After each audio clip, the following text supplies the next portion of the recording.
ये स्टोरी आप जैसे जैसे सुनेंगे तब आप मुझे गालियां देंगे कि विकी क्या ये तू बकवास बता रहा है, ये सब कुछ फेक है, ऐसा कुछ भी नहीं होता। बट यकीन मानिए, रिसेंटली ही उस हिसाब से तो रिसेंटली ही एक ऐसी डिस्कवरी हुई है जिसने स्टोरी को पूरे तरीके से प्रूव कर दिया कि हाँ, ये चीज़ कभी ना कभी हुई थी और इसके प्रूफ आज भी अगर किसी को देखने हो तो वहां जाकर देख सकता है। एंड दूसरा, ये इंसिडेंट इतना ज़्यादा क्रीपी कि जहां पर ये हुआ था उसके आसपास रहने वाले लोग तो इसके बारे में डिस्कस भी नहीं करते, वो इसके बारे में बात करना भी अपशगुन सा मानते हैं। इसलिए इस इंसिडेंट के अंदर जो जो कुछ भी हुआ, जिसके साथ भी जो कुछ हुआ, उन सब के लिए हमारी श्रद्धांजलि और हम उनसे कोई भी नेगेटिव एनर्जी क्लेम नहीं कर रहे। प्लीज आप लोग भी ये चीज जरूर लिख देना, अपने मन में सोच लेना, बस लिखो या ना लिखो बट आप अपने मन में जरूर सोच लेना।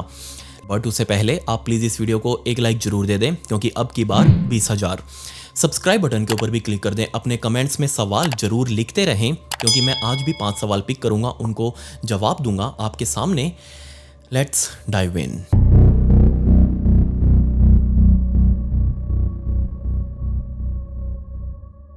इस बहुत ही अनबिलीवेबल सी स्टोरी को समझने के लिए हमें अमेरिका के आज के रिचलैंड काउंटी विस्कॉन्सिन में जाना पड़ेगा। आज तो यहाँ बहुत बड़े बड़े शहर हैं, लोग रहते हैं, बट तकरीबन 300 से 400 सालों पहले यहाँ पर बड़े सारे जंगल हुआ करते थे। यहाँ बहुत सारे अलग अलग टाइप के कबीले इन जंगलों में रह रहे थे, और ऐसा ही एक कबीला जिसका नाम हो-चंक नेशन, जिसमें तकरीबन 7700 से 7800 लोग उस टाइम पर इस कबीले के अंदर रह रहे थे। और अब टाइम आ चुका था, एग्जैक्टली नहीं है लेकिन 1634 यानी कि 1634 के आसपास का, जब इसी हो-चंक नेशन के ट्राइब के कुछ मुख्य लड़ाकू और उनका भी एक आधा लीडर, वैसे तो देखो ट्राइब के कोई भी ट्राइब हो, आज भी जितने भी कबीले पूरी दुनिया में मौजूद है ना, उसमें एक चीफ होता है और उसने अपने लिए कुछ खास लड़के रखे होते हैं जो उसकी सुरक्षा करते हैं। उसकी तो क्या, पूरे कबीले की सुरक्षा करते हैं, उसके लिए वो आसपास के कबीलों से लड़ते हैं, कुछ भी कर जाएंगे वो अपने कबीलों को बचाने के लिए। और ऐसा ही एक बहुत ही हट्टा कट्टा सा लड़का इस हो-चंक कबीले के चीफ ने अपने लिए रखा हुआ था। एंड अब अपना एक खबरी भेजकर उस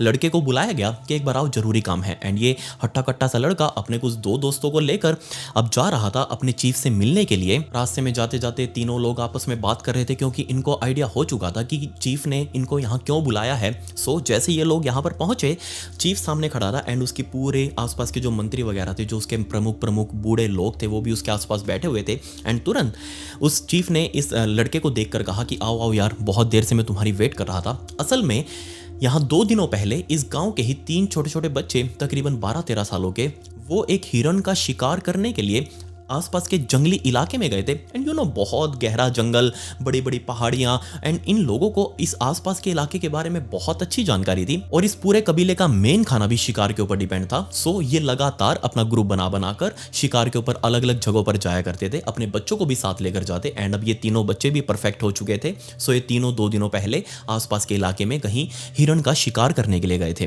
बट अब 2 दिन बीत चुके थे, वो तीनों लड़के अभी तक वापस नहीं आए। उन तीनों के परिवार वाले उठकर सीधा अब आज के दिन, यानी कि जिस दिन ये बुला रखे हैं, उस दिन ये सीधा चीफ के पास गए, उनके सामने जाकर अपनी चिंता जाहिर करी कि देखो 48 घंटे से ऊपर बीत चुके हैं, तीनों बच्चे अभी छोटे हैं एंड अभी तक वो वापस नहीं आए। आप प्लीज़ उनको ढूंढने की कोशिश करिएगा, एक आधी कोई सर्च पार्टी भेजिएगा ताकि वो उनको रेस्क्यू करके लेके आए, क्या पता वो किसी मुसीबत में हो। एंड इसी बात को चिंता में लेकर इस चीफ ने अपने इस लड़ाकू को बुलाया था कि हाँ भैया, वो एक बार देख कर आओ वहाँ जाकर क्या बीमारी है। अब वैसे तो इस हट्टे कट्टे लड़के को भी बहुत अच्छे से पता था कि आसपास के लोग जब भी शिकार पर जाते हैं तो 2-3 दिन लग जाना कोई खास बड़ी बात नहीं है, इतनी जल्दी शिकार नहीं मिलता, कई बार तो हफ्ते भी लग जाते हैं। सो ये बात इस लड़के ने अपने चीफ के सामने भी रखी कि चीफ, इतनी टेंशन लेने वाली बात नहीं है। बट साइड में उनकी फैमिलीज, उन तीनों बच्चों की फैमिलीज बैठी हुई थी एंड वो गिड़गिड़ाने लगे कि बच्चे छोटे हैं, 2 दिनों से अभी तक घर नहीं आए हैं, उनका कोई अता पता नहीं है, हमने आसपास जहाँ तक हम जा सकते थे वहाँ तक हम उनको ढूंढने के लिए गए, बट उनकी कोई भी खोज खबर नहीं मिली। आप लोग एक बार प्लीज जाकर देखिएगा। सो इसीलिए चीफ ने उस लड़ाकू से कहा कि एक काम करो, तुम अपने खास दोस्त उठाओ और एक बार उनको जाकर देख कर आओ। अब ये लड़का मना नहीं कर सकता अपने चीफ को, क्योंकि उसका काम ही यही है, कुछ भी दिक्कत आए पूरे कबीले के ऊपर तो सबसे पहले वही टैकल करेगा। ये अपने पूरे कबीले का छोटा भीम था। अब वो छोटा भीम पूरे ढोलकपुर को अकेला रगड़ रहा है। जो राजा इंद्रवर्मा है, उसके ऊपर कोई भी मुसीबत आती है वो सेना बाद में भेजेगा, सेना जाएगी भी या नहीं जाएगी या फिर उनका कुछ हो जाएगा कांड, उनका कुछ कुछ आइडिया नहीं है, बट ये छोटा भीम लड्डू खाकर सबको पेल देगा। ऐसा ही कुछ यहाँ ये लड़का था, इसलिए इसने चीफ को कहा कि कोई दिक्कत नहीं है जनाब, मैं अभी जाता हूँ, मैं अपने साथ कुछ अपने दोस्त ले जाता हूँ, कुछ खास बड़े लोगों की टुकड़ी लेकर जाने की जरूरत नहीं है, मैं सिर्फ 8 9 10 लोग अपने साथ लेकर जाता हूँ। और तब इस लड़के ने अपने साथ 9 और लड़कों का एक ग्रुप बनाया, जिन्होंने अपने साथ कुछ भाले वगैरह लिए, धनुष बाण वगैरह लिए और साथ में खाना पीना लेकर पानी वगैरह अपना पैक करके ये एक रास्ते पर निकल चुके थे। बेसिकली यही एकमात्र रास्ता था, क्योंकि इस कबीले वालों को पता था कि किसी को भी शिकार करना हो तो जंगल के उसी इलाके में जाना है, और कहां तक जाना है, इनकी बाउंड्रीज कहां तक है, वो सब कुछ इनको आइडिया था। सो इन लोगों ने अपने उस रास्ते के ऊपर चलना शुरू किया। ये टोटल ये 10 लोग, एक वो लड़का एंड 9 उसके और दोस्त, ये सभी लोग अपने हाथ में सामान लेकर अब उस रास्ते से होते हुए उस जंगल के और अंदर जाते जा रहे थे। जैसे ये 10 लोग थोड़ा और अंदर चले, तब उस लड़के ने, मेन लड़के ने नोटिस किया कि नीचे पैरों के निशान है। अब रिमेंबर, ये खुद भी पहले बहुत ही एक शातिर हंटर रहा था, शिकारी रहा था, इसको अच्छे से पता है क्या क्या तरीके होते हैं किसी को ढूंढने के लिए जंगल में। इसने सबसे पहले उन्हीं तीनों बच्चों के पैरों के निशान ढूंढने शुरू किए एंड इवेंचुअली उसको जंगल की उसी ट्रेल में पैरों के निशान मिल चुके थे, जो कि उन्हीं तीनों बच्चों के थे। सो इसके माइंड में यही था कि हमें बस इन पैरों के निशानों को पीछा करते हुए आगे तक जाना है, ये हमें बता देंगे कि कहाँ पर है वो तीनों बच्चे। और मुझे लग रहा है कि मोस्ट प्रोबेबली ये तीनों बच्चे कहीं ना कहीं कैंपिंग करने के लिए रुक गए होंगे एंड हम उनको जाकर ढूंढ लाएंगे एंड वापस उनको घर लेकर आएंगे। बट जैसे इन 10 लड़कों ने इस पैरों के निशान का पीछा करना शुरू किया, ये बहुत ही क्लोजली उनको फॉलो करते हुए जंगल में अंदर जाते जा रहे थे। लेकिन तभी इस लड़के ने नोटिस किया, मेन लड़के ने, कि ये निशान इस ट्रेल को छोड़कर डीप जंगल में दूसरी साइड, लेफ्ट साइड मुड़ चुके हैं, जो कि यहां इन्हें नहीं जाना चाहिए था। इसके 2 रीजन थे। एक तो ये, जिस इलाके की तरफ मुड़े थे वहां कोई खास शिकार मिलता नहीं, पहले भी लोगों ने ट्राई किया था लेकिन वहां कुछ भी नहीं मिला, कुछ खास जानवर उस इलाके में नहीं रहते। एंड दूसरा, जिस इलाके में जा रहे हैं ये उनका इलाका भी नहीं है, ये दूसरे कबीले वालों का इलाका है। अब रिमेंबर, उस टाइम पर भी यही था एंड आज भी यही है कि अगर कोई बंदा अपने इलाके को छोड़कर दूसरे इलाके में जाने की कोशिश करेगा, उसके ऊपर कब्जा करने की कोशिश करेगा, तो लड़ाइयां हो जाती हैं। एंड उस टाइम पर भी यही था। इसलिए इस मेन लड़के के माइंड में बहुत सारी बातें थी कि हो सकता है ये लड़के दूसरे किसी के इलाके में शिकार करने गए हो और उन दूसरे कबीले वालों ने इनको किडनैप कर लिया हो या फिर अगवा कर लिया हो, बंधक बना लिया हो, और हमें उन दूसरे कबीले वालों से लड़ाई भी करनी पड़ सकती है। इसलिए वो अपने आप को प्रिपेयर कर रहा था। सो उसने उस ट्रेल को छोड़ा, इन ये जो निशान जंगल के दूसरी साइड में जाते जा रहे थे, इन निशानों का पीछा करना शुरू किया। नीचे से पैर हटा हटा कर वो निशानों को देख रहा था कि ये निशान किस साइड में जा रहे हैं। बट चलते चलते इन्होंने आपस में नोटिस किया कि ऐसी क्या चीज होगी जिस वजह से तीनों बच्चे इस रास्ते पर मुड़े होंगे। ऐसी क्या चीज होगी जिसकी तरफ उनका ध्यान गया होगा, क्योंकि यहाँ कुछ खास जानवर भी नहीं रहते, वो लोग कभी यहाँ शिकार करने के लिए नहीं आते। उन्होंने बहुत अच्छे से खंगाला हुआ इस जगह को, लेकिन फिर क्यों। एंड दूसरा, जब वो इस ट्रैक्स को ट्रेस करते करते आगे की तरफ जा रहे थे इन फुटस्टेप्स को देखते हुए, तब इन लोगों ने नोटिस किया कि ये फुटस्टेप्स कंटिन्यू आगे की तरफ और गहरे जंगल में जाते जा रहे हैं। मतलब साफ था कि ये तीनों बच्चे एक जगह भी नहीं रुके, ये कंटिन्यू आगे चलते रहे। बीच में इन्होंने रुककर कोई रेस्ट नहीं लिया एंड काफी घंटों तक आगे चलने के बाद फाइनली ये लोग एक स्टॉप पर पहुंचे। ये लड़के और उसके 9 साथी ये एक स्टॉप पर पहुंचे एंड उनको सामने इस जंगल के बीच में एक बड़ी सारी क्लियरिंग दिख रही थी एंड बीच में एक छोटा सा गड्ढा, एंड ये इस गड्ढे के पॉइंट पर जाकर खड़े थे। क्यों? क्योंकि ये जो 3 बच्चे थे 2 दिन पहले यहाँ आए थे, इन तीनों के फुटस्टेप्स इस गड्ढे के पास आकर खत्म हो रहे थे। एंड जब इन लोगों ने गड्ढे के पास खड़े होकर देखा तो उनको इस नीचे गड्ढे के अंदर एक गुफा जिसकी एंट्री दिख रही थी, बहुत पुरानी सी। एंड ऑब्वियसली ये गुफा उन्होंने पहले कभी नहीं देखी थी। जिस इलाके में ये लोग खड़े थे ये गहराई में, बहुत ज्यादा गहराई में था जंगल के, एंड ये लोग पहले कभी इस जगह तक नहीं आए। बट वो तीनों बच्चे फॉर श्योर इस गुफा तक आए हैं, क्योंकि उनके पैरों के निशान हैं और वो इस गुफा के अंदर भी गए हैं। ऐसा इसलिए क्योंकि उन तीनों बच्चों के पैरों के निशान इस गुफा की एंट्री पर आकर खत्म हो रहे थे, जिसका मतलब साफ ये था कि ये तीनों बच्चे इस गुफा के अंदर ही होंगे एंड अभी भी अंदर ही हैं, क्योंकि उनके वापस बाहर निकलने के फुटस्टेप्स नहीं हैं। लेकिन अभी इन लोगों के माइंड में एक बहुत बड़ी कंफ्यूजन थी कि आखिर ऐसा क्यों, क्या चीज थी जिस वजह से वो इस गुफा के लिए यहाँ पर आए हैं, क्या चीज उनको यहाँ खींच कर लेकर आई है। क्योंकि वो 3 ही थे, तीनों के फुटस्टेप से, और तो कोई यहाँ जानवर नहीं दिख रहा, कोई चौथा इंसान नहीं दिख रहा। मतलब तीनों का पहले से प्लान था इस गुफा तक आने का, लेकिन उनको इस गुफा के बारे में किसी ने बताया कैसे, आज तक तो हमें नहीं पता था। हम ही पहली बार इस गुफा को देख रहे हैं, तो आखिर ये कैसे। ऊपर खड़े होकर इस लीडर ने अंदर आवाजें लगानी शुरू कर दी उन बच्चों के नाम की, लेकिन अंदर से कोई भी रिप्लाई नहीं आ रहा था। ये 10 के 10 लोग इस गुफा के मुहाने पर खड़े थे, अंदर झांकने की कोशिश कर रहे थे, लेकिन अंदर काफी ज्यादा अंधेरा। एंड रिमेंबर, इनको भी काफी टाइम हो गया था चलते चलते, अब लिटरली दिन ढलने वाला था, बहुत थोड़ी सी रोशनी थी। एंड इस गुफा के अंदर तो घना गुप्त अंधेरा।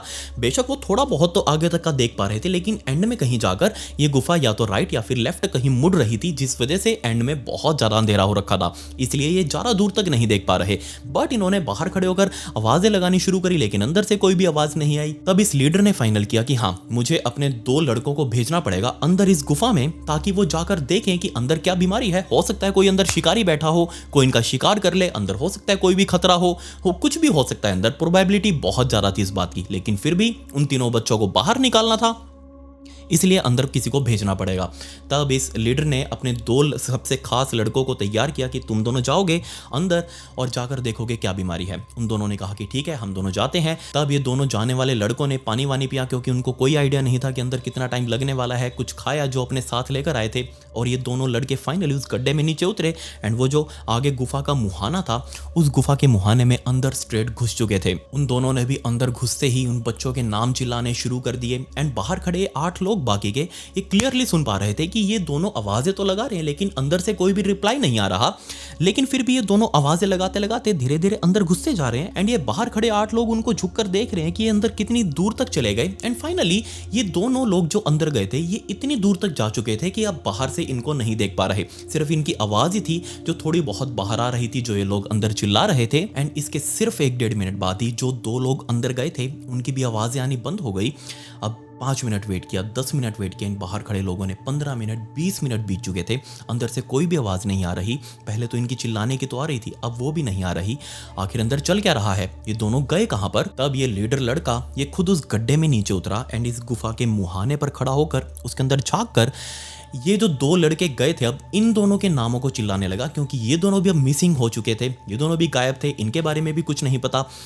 एंड ऑब्वियसली उसको पहले तो कुछ भी रिस्पॉन्स नहीं मिला, लेकिन तब उसको आवाज आनी शुरू हुई। बट जो आवाज उसको सुनाई दे रही थी वो बहुत ज्यादा कंफ्यूज करने वाली थी। ऐसा लग रहा था जैसे कोई जानवर अंदर चिल्ला रहा हो। पहले उसको एक आवाज सुनाई दे रही थी, लेकिन तब उसको एक के ऊपर एक काफी ज्यादा आवाजें सुनाई देने लगी। एंड जब इस लीडर लड़के ने ध्यान से उस आवाज को सुना, तब ये उसके लिए एक सेंस बनने लगी। एंड वो इतना ज्यादा शॉक्ड हो चुका था इस चीज को सुनकर कि उसने ऊपर खड़े अपने बाकी 7 लड़कों को देखा।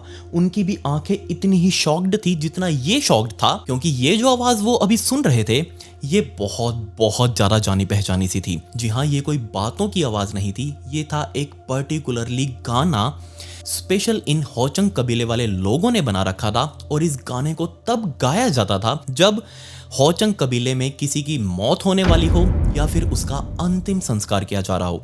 लिटरली अगर कोई बंदा दिख रहा है, कोई बूढ़ा है, कोई बीमार है और लग रहा है सबको कि ये मरने वाला है, तो उसके आसपास खड़े हुए लोग वो गाना उसके लिए गाएंगे। एंड इनफैक्ट जो मरने वाला है वो भी अपने एंड टाइम में यही गाना गाएगा, और यही गाना गाते गाते वो इस दुनिया से चला जाएगा।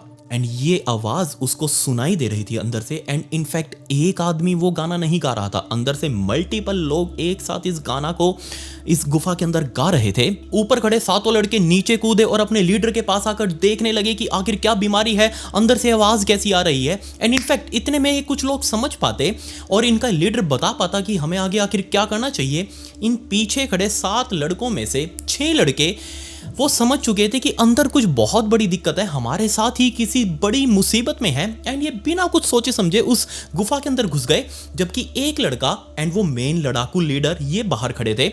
इनको समझ नहीं आ रहा कि वो करे तो करे क्या। ये जो भागकर जा रहे हैं 6 लड़के, इनको कैसे रोकें। इन दोनों ने पीछे खड़े खड़े अपने दोस्तों को देखा कि वो भागते हुए अंदर केव में जा रहे हैं। एंड वो भी एक टाइम पर जाकर बिल्कुल गायब से हो गए, अंदर कुछ दिख ही नहीं रहा, बहुत ज़्यादा अंधेरा हो चुका था। एंड इनफैक्ट ये जैसे ही लोग अंदर गए, एकदम से जो अंदर आवाज़ें आ रही थी वो बिल्कुल साइलेंट हो गई, गुप्त साइलेंट हो गई एकदम।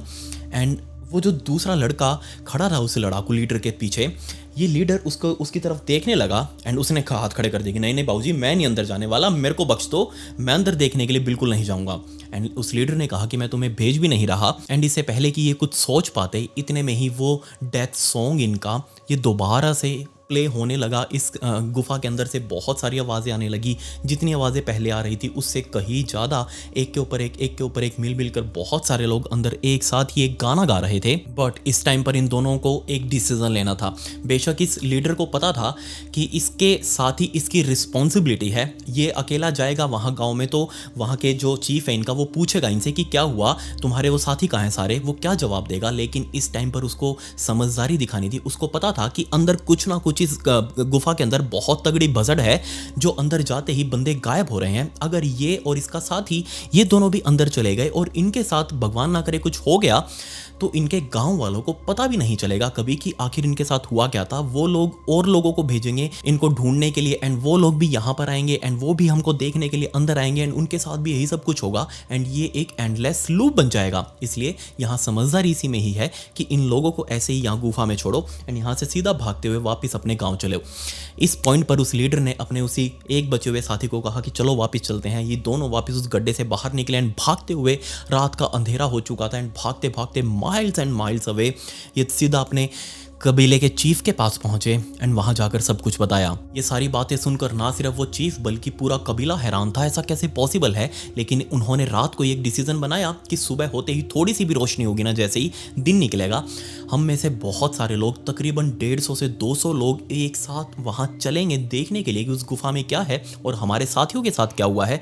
एंड सुबह हो चुकी थी, रात को किसी को भी नींद नहीं आई। वो लीडर लड़का एंड ये चीफ दोनों साथ में बैठकर बातें कर रहे थे आपस में एंड जैसे सुबह हुई बहुत सारे लोग, तकरीबन 150 से ज़्यादा लोग यहाँ इकट्ठा हो चुके थे कबीले के चीफ के ऑफिस के अंदर, जो उन्होंने वो बना रखी थी झोपड़ी सी, उसके अंदर इकट्ठा हुए। एंड तभी कबीले का चीफ उन सभी को लेकर एक साथ निकला। आगे आगे ये लड़ाकू लीडर एंड उसका वो साथी जो उसके साथ भाग कर आया था, ये दोनों आगे आगे चल रहे थे एंड अपने ही फुटस्टेप्स को ट्रेस करते हुए उस जंगल में गए। जंगल से फिर उन्होंने लेफ्ट लिया और डीप जंगल में जाते जाते भागते हुए सारे लोग उस गुफा की तरफ जा रहे थे। एंड फाइनली ये लोग उस गुफा के मुहाने पर पहुंचे एंड अभी भी हाल बिल्कुल वही था। उसने दिखाया कि देखो जनाब, हम लोग इस गुफा के अंदर गए थे एंड हमारे जाने के पैरों के निशान है, लेकिन वापस आने का सिर्फ 2 पैरों के ही निशान है, 2 लोगों के निशान है जो हम भाग कर आए थे वापस। इसके अलावा और कोई भी इस गुफा से बाहर नहीं निकला। ट्राइबल चीफ ने कहा कि हाँ बिल्कुल आपकी बात ठीक है कि यहाँ से बाहर निकलने के कोई भी निशान नहीं है एंड ये बात भी कंफर्म है अब कि जो लोग अंदर गए थे वो अभी भी अंदर ही हैं, चाहे उनके साथ कुछ भी हुआ हो, चाहे ये गुफा उनको निगल गई हो, लेकिन हमें फिर भी कुछ ना कुछ करना पड़ेगा। तब उस लड़ाकू लीडर ने कहा कि एक बात बताइए, फिर आपके पास प्लान क्या है।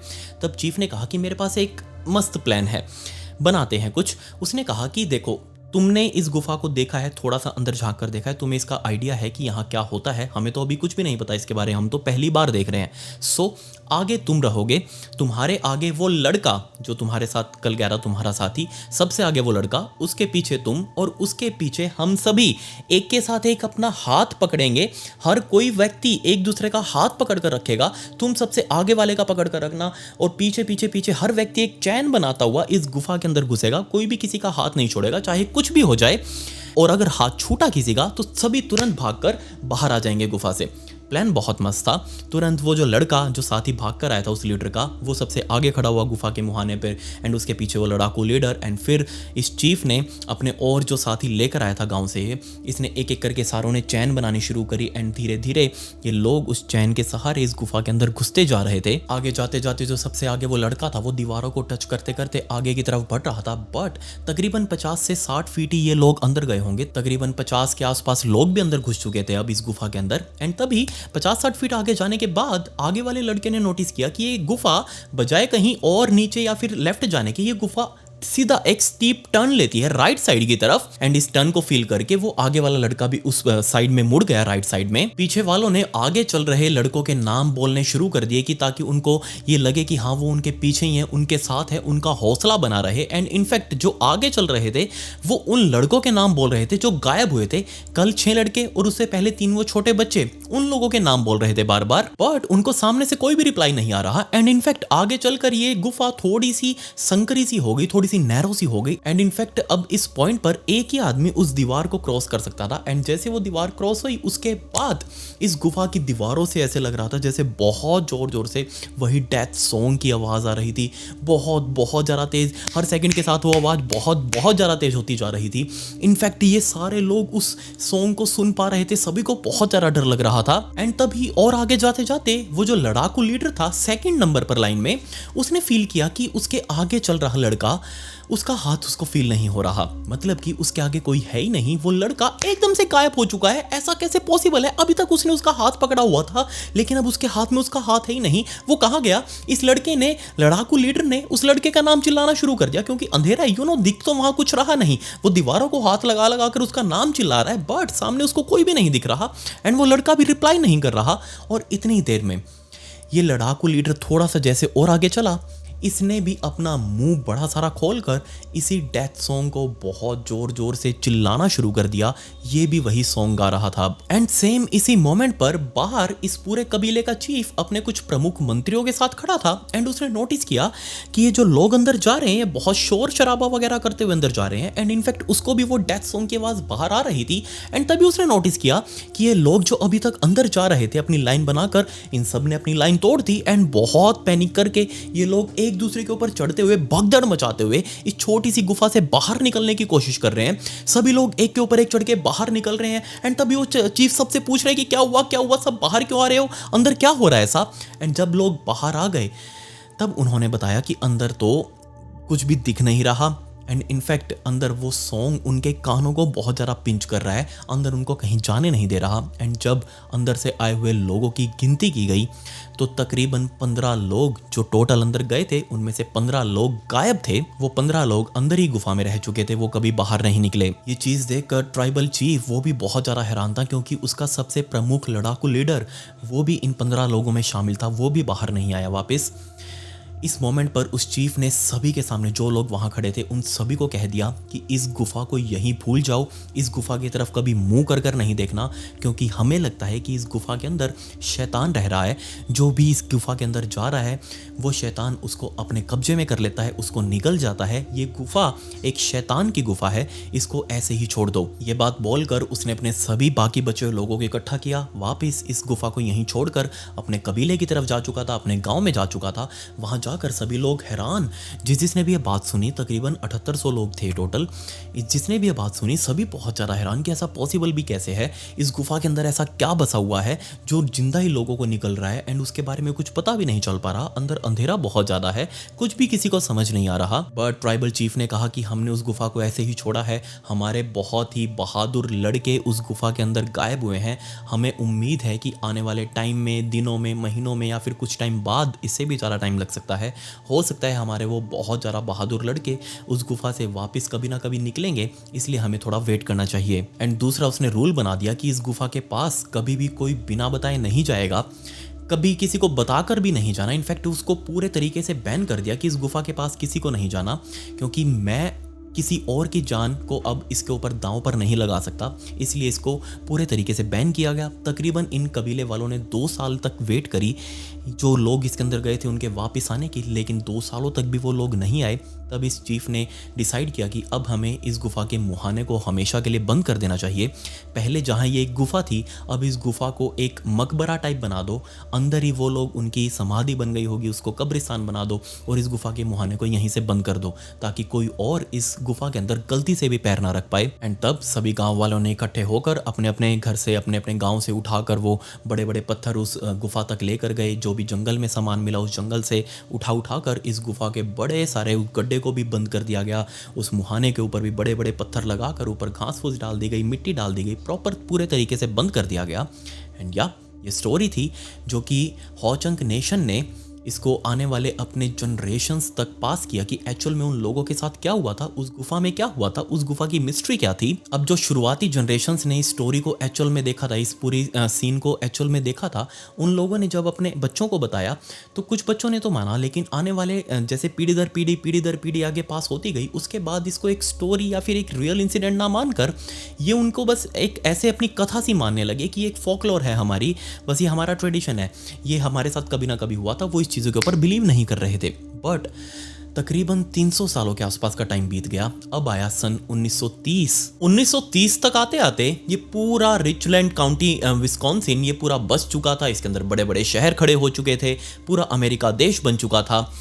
और इसी विस्कॉन्सिन इलाके में पॉल सीफर्ड नाम का एक आदमी, जिसकी इसी विस्कॉन्सिन शहर के अंदर एंटीक चीज़ों की दुकान थी, पुरानी पुरानी चीज़ें वो लोगों से कलेक्ट करता, उनको खरीदता, अपनी दुकान में लगा कर रखता और लोग उसे खरीद कर लेकर जाते। इसलिए पॉल को मजबूरन इधर उधर इलाकों में घूमना पड़ता ताकि वो अपने लिए कोई स्टॉक ढूंढ सके, कोई नई अच्छी चीज़ लेकर आ सके, ताकि लोग उसे अच्छे पैसे देकर लेकर जा सके। बट उसने अपनी किताबों में पढ़ा था कि जिस इलाके में वो लोग रहते हैं उस टाइम पर पहले इसी इलाके में बहुत सारे कबीले रहा करते थे। ऑब्वियसली उसमें होचंग नेशन का भी नाम था, इस कबीले का भी नाम था। सो ये उन कबीलों से जुड़ी हुई चीज़ों को कलेक्ट कर रहा था। इसलिए आसपास के लोग जो अभी भी जंगलों में रह रहे थे उनसे जा जाकर बातें करता, उनसे मिलता, उनके पास कोई चीज़ होती तो खरीद लेता। एंड फाइनली ये अपनी एक यात्रा के दौरान इस इलाके में पहुंचा, जंगल के इलाके में। यहाँ भी छोटा सा जंगल था और अपने ऐसी ही चीज़ों को खोजते खोजते ये फाइनली उस जगह पर खड़ा था जहां पर वो कभी गुफा हुआ करती थी। अब उसके ऊपर बहुत सारे घास फूस पेड़ वगैरह उग चुके थे, कुछ भी सही से परफेक्ट दिख नहीं रहा था, लेकिन अभी भी ऐसा लग रहा था जैसे इस गड्ढे को कभी ना कभी भरा हुआ हो। मतलब क्या, फील करके देखेगा, ये गड्ढा, इसके अंदर अगर अभी मिट्टी भर दी तो इसके ऊपर एक ब्रेकर टाइप बन जाएगा ना, वो अजीब सा ही दिखेगा एक अलग से, चाहे वो कितना भी टाइम क्यों ना बीत जाए, उसको नेचर ही अपने आप फिक्स कर सकता है। यहाँ इस इलाके में ढूंढते हुए पॉल सीफर्ड को भी वो ब्रेकर सा दिखा जो उसको काफी अजीब सा लग रहा था। एंड ऑब्वियसली इसने होचंग नेशन के बारे में पढ़ा हुआ था, उसने इस गुफा के बारे में भी पढ़ा था। सो उसके माइंड में सारा कुछ वही चल रहा था और वही सोचकर उसने उस ब्रेकर को उखाड़ना शुरू कर दिया। वहां से कुछ छोटे मोटे पेड़ वगैरह उखाड़े, बहुत सारी मिट्टी थी, उसको खोदा एंड फाइनली उसको नीचे बहुत सारे बड़े बड़े पत्थर दिखे। एंड उनमें से जब उसने 3-4 पत्थर बड़े बड़े हटाए तो उसको नीचे एक बड़ी सारी गुफा दिख रही थी, जिसको देखते ही उसके माइंड में क्लिक हुआ कि हाँ, ये तो वही शायद हो सकता है, होचंग नेशन वाली गुफा हो। अगर मैं इसके अंदर जाऊं तो हो सकता है मुझे अंदर बहुत सारे पुराने आर्टिफैक्ट्स मिल जाएं, चीज़ें मिल जाएं जिनको मैं बेचकर अच्छा खासा मुनाफा कमा पाऊंगा। उसने इस गुफा को नोटिस कर लिया, इसकी लोकेशन मार्क कर ली, बट उसके पास अभी टॉर्च वगैरह नहीं थी, सप्लाईज नहीं थी, क्योंकि उसको लग रहा था कि अंदर जाने के बाद हो सकता है उसको वहाँ कुछ दिन रुकना भी पड़ जाए, हो सकता है बहुत सारी चीज़ें मिल जाएं, इसलिए उसके पास सामान होना पहले ज़रूरी है। वो वापस उस लोकेशन को मार्क करके अपने घर पर गया, अपने लिए वो टॉर्च वगैरह, लैंटर्न वगैरह जो होते थे उस टाइम पर, वो जुगाड़ करने लगा, कुछ खाना पीना लिया। एंड फाइनली एक हफ्ते बाद वो दोबारा से इस जगह पर आया, दोबारा से वो पत्थर हटाए एंड अगेन उस गुफा के अंदर उतरा। पहले तो ये गुफा बहुत चौड़ी सी थी, आगे जाते जाते संकरी हो रही थी एंड राइट साइड मुड़ने के बाद तो ये और ज़्यादा संकरी हो गई। एंड फाइनली वो अपना लैंटर्न लेके आगे की साइड होकर वो जो नैरो सेक्शन था उसको क्रॉस करने लगा। आगे जाकर उसको फील हो रहा था कि ये गुफा और ज़्यादा संकरी हो जाएगी, शायद ये गुफा वो नहीं है जो वो समझ रहा है, या फिर वो सिर्फ एक फोकलोर ही हो, ये सिर्फ कहानी हो, वो शायद गलत भी हो सकता है। बट जैसे उसने उस नैरो सेक्शन को क्रॉस किया एंड अपनी लैंटर्न से आगे का नज़ारा देखा तो वो बहुत ज़्यादा शॉक्ड था। सबसे पहले तो आगे का नज़ारा बहुत ज़्यादा खुला था, मतलब कि आगे बहुत बड़ा स्पेस बना हुआ था इस गुफा में। पर जो चीज़ें इस जगह पर इस खुले स्पेस में पड़ी थी उसको देखकर कोई भी दहल सकता था। जी हाँ, जैसे उसने अपनी लालटेन को नीचे की तरफ करके देखा तो नीचे असल में बहुत सारे इंसानों के कंकाल पड़े हुए थे एंड नीटली स्टैक्ड इन ए रो, मतलब कि लाइंस बनाई गई थी बहुत ही परफेक्ट शेप के अंदर, बिल्कुल सीधी लाइनें। एंड इनफैक्ट वो एक या दो नहीं थे, बहुत सारे दर्जनों स्केलेटन्स उस गुफा के अंदर, इस सेक्शन के अंदर पड़े हुए थे। एंड ये सभी के सभी स्केलेटन एक ही पोजीशन के अंदर, ऐसा लग रहा था जैसे उनके घुटने ऊपर आए हुए हैं। मतलब कि अब हम किसी को झुकते हैं ना ऐसे आगे अपने हाथ करके और अपना सिर जो वो घुटनों में रख लेते हैं, ऐसी पोजीशन उन सभी कंकालों की बनी हुई थी। एंड इन सभी कंकालों का फेस एक साइड में, मतलब कि वो सारे सामने की तरफ देख रहे थे। और जब इस पॉल ने अपना लालटेन घुमाकर सामने की तरफ देखा, जिस तरफ इन सभी स्केलेटन्स का मुंह था, उस तरफ देखते ही वो और ज़्यादा हैरान हो गया, क्योंकि सामने एक पत्थर की बहुत बड़ी कुर्सी टाइप बनी हुई थी। मतलब कि एक बड़ा सारा तख्त कह लो आप, जिस पर कोई बैठा हुआ हो और उसके सामने ये लोग जो भी यहाँ पर थे, ये स्केलेटन्स, उसको सारे नमन कर रहे हो, उसको सारे प्रणाम कर रहे हो या फिर उसकी पूजा करने के लिए ऐसे बैठे हों, और बैठे बैठे ही वो मर गए बस। बट उस कुर्सी के ऊपर कुछ भी नहीं था, वो कुर्सी बिल्कुल खाली। ये चीज़ देखकर पॉल इतना ज़्यादा डर गया कि उसने अपनी लालटेन सीधा उसी नैरो सेक्शन की तरफ घुमाई एंड वहाँ से भागने की कोशिश करने लगा। पहले उसका मन था कि वो यहाँ से कुछ उठा ले, लेकिन वो इतना ज़्यादा डर गया कि उसने सब कुछ यहीं पर छोड़ा, उस नैरो सेक्शन को क्रॉस करते हुए, और वापस उसी स्टीप टर्न की तरफ गया एंड इस गुफा से बाहर निकल कर जा चुका था। कुछ दिनों तक तो वो अपने घर से बाहर भी नहीं निकला। एंड जब निकला वो सीधा भागकर एक लोकल, वहाँ पर उस टाइम पर एक अखबार आता था मिल्वॉकी जर्नल नाम का, उसके ऑफिस में गया और वहाँ जाकर अपना इंटरव्यू दिया। इसके बाद उन अखबार वालों ने भी स्टोरी को छापा एंड सभी लोग ये बात मानने लगे कि हाँ, जो होचंग नेशन की एक कथा सी चलती आ रही थी वो कोई फेक नहीं थी, वो एक एक्चुअल ट्रुथ था। लेकिन ये आज भी एक मिस्ट्री ही है कि आखिर उस गुफा के अंदर कौन रह रहा था एंड ये जो लोग नीचे जिनका स्केलेटन बना हुआ था उनके साथ आखिर हुआ क्या था उस टाइम पर। ये स्टोरी जिसको भी पता चलती है वो सिर्फ भगवान का शुक्रिया अदा करता है कि हाँ भाई, हमको इसके बारे में पता चला, लेकिन हमें इससे कोई भी नेगेटिव एनर्जी नहीं चाहिए। जो भी लोग इस गुफा के अंदर मारे गए थे उन सभी को हमारी तरफ से श्रद्धांजलि। एंड दूसरा, हम इस पूरी स्टोरी से या फिर उस गुफा से या फिर इन सभी लोगों से या फिर पूरे होचंग नेशन कबीले से हम कोई भी नेगेटिव एनर्जी क्लेम नहीं करते हैं, हम इन सब की रिस्पेक्ट करते हैं। एंड अब आज का Q&A। आज का हमारा पहला सवाल विकास दीक्षित का। I avoided your videos for 3 years but once I finally started watching I couldn't stop. You are an amazing storyteller ever. Thank you so much Vikas. Big fan of you. My question is, would you cover the Blue Drum murder case of Lucknow? Blue Drum murder case, वो पहले वाला गाज़ियाबाद में हुआ था क्या? कहाँ हुआ था? मेरे ख्याल से वो भी तो लखनऊ में ही हुआ था। आई डोंट नो, मैं भूल गया। जिसकी वो हस्बैंड को मारकर वो बेचारा लंदन से आया था, उसको मारकर वो मनाली छुट्टियां काट रही थी। अब उसकी एक लड़की भी हुई है। आई थिंक उस केस के बारे में बात कर रहे हो तो वो केस मैंने पहले ही कवर किया है, आप प्लीज़ उसको जाकर ज़रूर देख लीजिएगा। And thank you so much, आपने मेरी वीडियोस दोबारा से देखनी शुरू कर दी। एंड ये पता नहीं क्या हो रहा है आजकल ना, बहुत सारे मेरे पुराने सब्सक्राइबर्स जिन्होंने मेरी वीडियोज़ देखनी छोड़ दी थी वो लोग आकर वापस कमेंट कर रहे हैं कि हम दोबारा से देखनी शुरू कर रहे हैं। पता नहीं है कि ये क्या हो रहा है, एकदम से टर्न्स आ रहा है दोबारा से। सो अच्छी बात है, आप लोग आइए एंड इस चीज़ को बजाय दिल पर लेने के, इससे आप सिर्फ सीखिएगा कि हमें दुनिया में कैसे सेफ रहना है। आज का हमारा दूसरा सवाल आशु धड़कल का।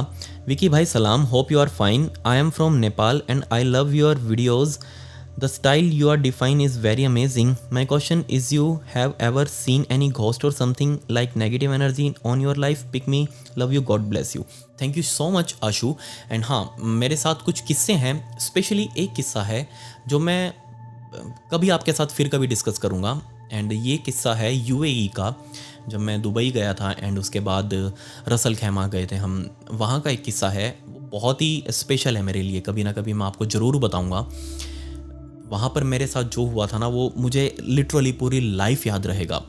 सो मैं आपको ज़रूर बताऊंगा कभी ना कभी किसी स्टोरी टेलिंग में ही।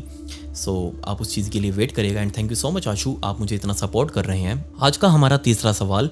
हे विकी ब्रो, आपकी वीडियोज़ मुझे बहुत बढ़िया लगती हैं, उन्हें मैं काम करते ज़रूर सुनता हूँ, देखता हूँ, पर मुझे क्राइम से ज़्यादा मिस्टीरियस, हॉरर और जंगल कैंपिंग की वीडियोस बहुत अच्छी लगती हैं और आपके बताने का तरीका भी बहुत ही लाजवाब है। Thank you so much Junaid. And मेरा सवाल यही आपसे, मेरी उम्मीदों पर कब खरे उतरोगे? Love you bro, please pick my question is in your next videos please. Junaid भाई, मैं आपकी उम्मीदों पर खरा उतरना तो चाहता हूँ, लेकिन मुझे पता तो चले आपकी उम्मीद क्या है। आप मुझे बताओ तो सही, लिखो तो सही पूरा। आपने सवाल पूछ लिया लेकिन उस सवाल के अंदर सवाल ही नहीं डाला। कोई बात नहीं, आप दोबारा से सवाल लिख सकते हैं अपना, मैं आगे दोबारा से फिर से पिक करूंगा आपको। आज का हमारा चौथा सवाल सुनील साक्या का। मैंने लाइक कर दिया है और ये मेरा पहला काम है लाइक करने का। कभी कभी तो मेरा वीडियो पर फर्स्ट लाइक होता है। Thank you so much Sunil. And मेरा सवाल आपसे ये है कि आप कभी क्रिकेट के बारे में नहीं बोलते, क्या आपको क्रिकेट पसंद नहीं? Please pick my question. Sunil भाई देखो, सबसे पहले तो आपको थैंक यू, आप लाइक करने की कोशिश करते हैं, so thank you so much. आपका प्यार ऐसा ही बना रहे। एंड दूसरा, क्रिकेट के बारे में, हाँ मुझे पसंद है क्रिकेट, ये लेकिन ये IPL वगैरह यार 2-2 महीने चलते हैं, कौन इतना देखे, किसके पास इतना टाइम है? मेरे पास सीरियसली इतना टाइम नहीं है कि मैं क्रिकेट के पीछे इतना ही पड़ा रहूँ। हाँ, जब हमारे ICC कोई ट्रॉफी होती है तो मैं पूरी फॉलो करता हूँ, और अगर कोई फेमस मैचेस हो तो मैं उनको कभी भी मिस नहीं करता। IPL वगैरह थोड़ा सा दूर रहता हूँ मैं इन सब से, बट ICC ट्रॉफी पूरी की पूरी फॉलो करता हूँ, मुझे बहुत पसंद है। आज का हमारा पांचवा सवाल हर्षित का।